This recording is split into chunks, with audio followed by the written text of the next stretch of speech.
রাষ্ট্রের এই ভূখণ্ডের মালিক আমরা মুসলমানেরা। দলিল সহ এই ভূখণ্ড আমরা বুঝে পেয়েছি 1947 সালে। কেন দলিল দস্তাবেজ আমাদেরকে দেওয়া হয়েছে, মালিকানা আমাদের দেওয়া হয়েছে? আমরা হিন্দুস্তান থেকে আলাদা একটা ভূখণ্ড চেয়েছিলাম, যাতে সেখানে কোরআন সুন্নাহ বাস্তবায়ন করতে পারি, স্বাধীনভাবে ধর্ম কর্ম পালন করতে পারি, কোথাও যাতে আমাদের কোনো বাধা সৃষ্টি না হয়।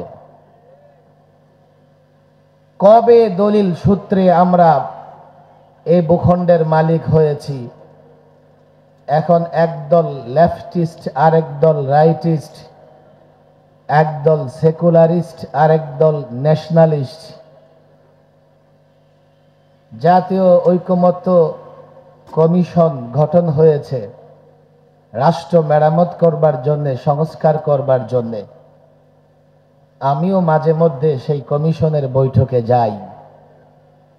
নানা দলের নানা ফর্মুলা, নানা দেশ থেকে ধার করে বাংলাদেশকে সংস্কার করতে চায়, আর আমি হতাশ হয়ে দাঁড়িয়ে থেকে ভাবি বাড়ির মালিক আমি, অথচ রাষ্ট্র সংস্কারের কোনো উদ্যোগ আমার নাই। এই প্রজন্ম ভুলেই গেছে, ছাত্ররা ভুলে গেছে, আলেমরা ভুলে গেছে যে এই ভূখণ্ডের মালিক মুসলমানেরা। আমরা যে ভূখণ্ড পেয়েছি ভাষার কারণে নয়। যদি ভাষার কারণে ভূখণ্ড পেতাম, আমরা থাকতাম ক্যালকাটার সঙ্গে, না হয় আসাম ত্রিপুরার সঙ্গে। যদি আমরা এই ভূখণ্ড পেতাম, ভালো করে বুঝবেন, ভাষার জন্যে আমাদের ভাষা পশ্চিম পাকিস্তান, পাকিস্তানিদের সঙ্গে মিলে না। আমাদেরকে কেন পূর্ব পাকিস্তান, পশ্চিম পাকিস্তান দুটো খণ্ড অংশ মিলিয়ে একটা রাষ্ট্র কেন করা হলো? ভাষার কারণে নয়। তাহলে কেন আমরা এই ভূখণ্ড পেয়েছি? তাদের ধর্ম ইসলাম, আমাদের ধর্ম ইসলাম। এই প্রজন্মের ছাত্ররা জানে না। আমরা যখন 47 এই ভূখণ্ড পাই, এই বাংলাদেশে স্বাধীনতার পতাকা যিনি 47-এ স্বাধীনতার পতাকা যিনি উড্ডীন করেছিলেন, একজন আলেম, বড়কাটরা মাদ্রাসা, লালবাগ মাদ্রাসার মুরব্বী শাইখুল ইসলাম হযরত মাওলানা জফর আহমদ উসমানী রাহিমাহুল্লাহ। পশ্চিম পাকিস্তানে স্বাধীনতার পতাকা যিনি উড্ডীন করেছিলেন, আরেকজন আলেম মাওলানা শাব্বির আহমদ উসমানী। 71-এ 9 মাস ভিনদেশী কোন ডাক্তার দ্বারা, ভিনদেশী কোন চিকিৎসক দ্বারা আমার এই রাষ্ট্র সংস্কার মেরামত সুস্থ হবে না। আজকে রাষ্ট্রের রন্ধ্রে রন্ধ্রে দুর্নীতি, টেন্ডারবাজি, মারামারি, কাটাকাটি, হানাহানি সব বন্ধ করতে হলে চিকিৎসক বানাতে হবে মদিনাওয়ালাকে। কথা ঠিক না বেঠিক? আমি অন্য কোনো পন্থা বুঝি না। 90% মুসলমানদের দেশে, মুসলমানদের মালিকানাধীন এই ভূখণ্ডে যদি সংস্কার হয়, আমি গত বছর এখানে বক্তৃতা করেছিলাম, আমি আগে থেকে এই কথা বলে আসছি, সবাই শুধু সংস্কার চায়। আমি বলছি আগে বলো সংস্কার কোন ফর্মুলায় হবে? সবাই চিকিৎসা চায়। আমি বলেছিলাম আগে রাষ্ট্রের চিকিৎসা কোন ডাক্তার দিয়ে করা হবে সেই সিদ্ধান্ত নাও।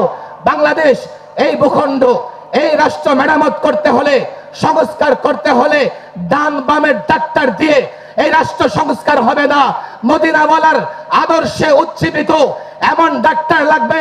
মাদ্রাসার ছাত্র, আলেমরা, যুবককে বুঝাও, মুসলমান যুবককে বুঝাও, সকলকে বুঝাও, ছাত্রকে বুঝাও, ব্যবসায়ীকে বুঝাও।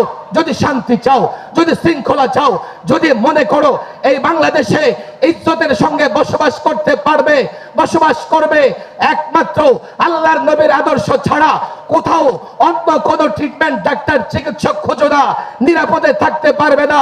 বাংলাদেশ একটা ঝুঁকিতে আছে, চতুর্দিকে দুশ্মন, কাল যদি বাংলাদেশ আক্রান্ত হয় আমরা এই দেশে কি করে টিকে থাকবো জানি না, বুঝতে পারি না।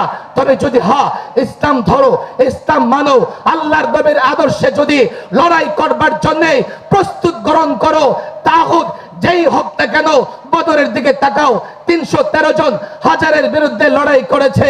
খন্দকের দিকে তাকাও, 3000 10,000-এর বিরুদ্ধে লড়াই করেছে। রোমান 30,000 2 লক্ষের বিরুদ্ধে লড়াই করেছে।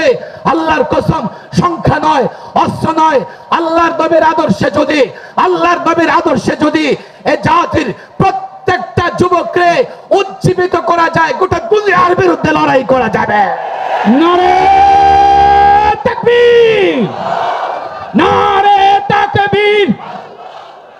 বদরের হাতিয়ার, বহুদের হাতিয়ার, দুনিয়ার মুসলিম।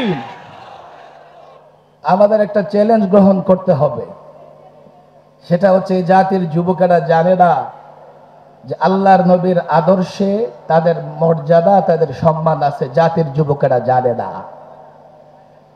বলে হুজুর জানে শোনে, অন্তর থেকে না, কান থেকে শোনে, আবার আরেক কান দিয়ে বের হয়ে যায়।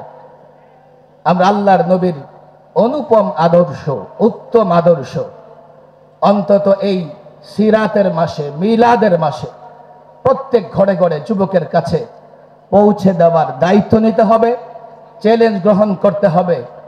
আমার বিশ্বাস এইভাবেই এই একটা প্রজন্ম তৈরি হবে যারা আগামীর বাংলাদেশে ঘোষণা দিয়ে দিবে যে আল্লাহর নবীর আদর্শ ছাড়া অন্য কোনো আদর্শ ইজম মানব না, দেশ অন্য কোনো ইজম দিয়ে মেরামত করা যাবে না। আল্লাহ তাবারক ওয়া তাআলা এই চ্যালেঞ্জ গ্রহণ করার তৌফিক দান করুন। ونتوكل عليه ونعوذ بالله من شرور أنفسنا ومن سيئات أعمالنا من يهده الله فلا مضل له ومن يضلله فلا هادي له ونشهد أن لا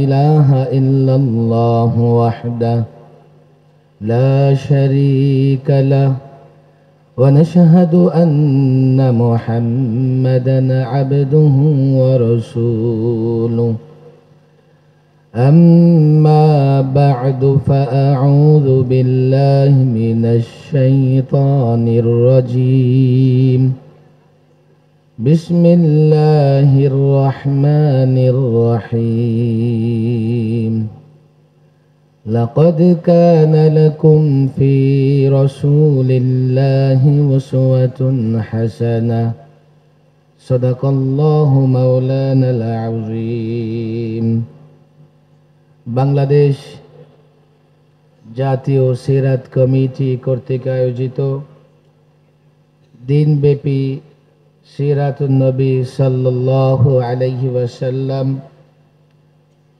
মহাসম্মেলনের মোহতারাম সভাপতি, মঞ্চে উপবিষ্ট ঢাকার ঐতিহ্যবাহী দ্বীনি শিক্ষা প্রতিষ্ঠানগুলোর পরিচালক, শিক্ষকবৃন্দ, দায়িত্বশীল ভাইয়েরা, আশেকে রসুল এবং আমার ছাত্র ভাইয়েরা, সিরাত সম্মেলন অনেক হয়েছে, হচ্ছে এবং হবে। আমি মনে করি এখন সিরাত সম্মেলন কমিটি শুধু সম্মেলন করবে বা সম্মেলন কমিটি হবে এমন নয়, সিরাত বাস্তবায়ন কমিটি দরকার এবং সিরাত বাস্তবায়ন হওয়া দরকার। ব্যক্তি জীবন, সমাজ জীবন এবং রাষ্ট্র জীবনের সর্বত্র আমাদের এবার সিরাত বাস্তবায়নের উদ্যোগ গ্রহণ করতে হবে। আমাদের অবস্থা এমন, বাড়ির মালিক দাঁড়িয়ে তামাশা দেখছে, আমাদের অবস্থা বাড়ির মালিক তামাশা দেখনে বলা বাড়ির মালিকের মতো। বাড়ির মালিক বাড়িতে দাঁড়িয়ে আছে, বাড়ি সংস্কার করবে, ডান দিক থেকে একদল এসে বলে আমরা সংস্কার করব ভারতের ফর্মুলা দিয়ে, আবার বাঁ দিক থেকে একদল এসে বলে না বাড়ি আমরা মেরামত করব, সংস্কার করব আমেরিকার ফর্মুলা দিয়ে। বাড়ির যিনি মালিক উনি দাঁড়িয়ে থেকে তামাশা দেখতেছে। ওয়া মা তাওফীকি ইল্লা বিল্লাহ ওয়া মা আলাইনা ইল্লাল বালাগ।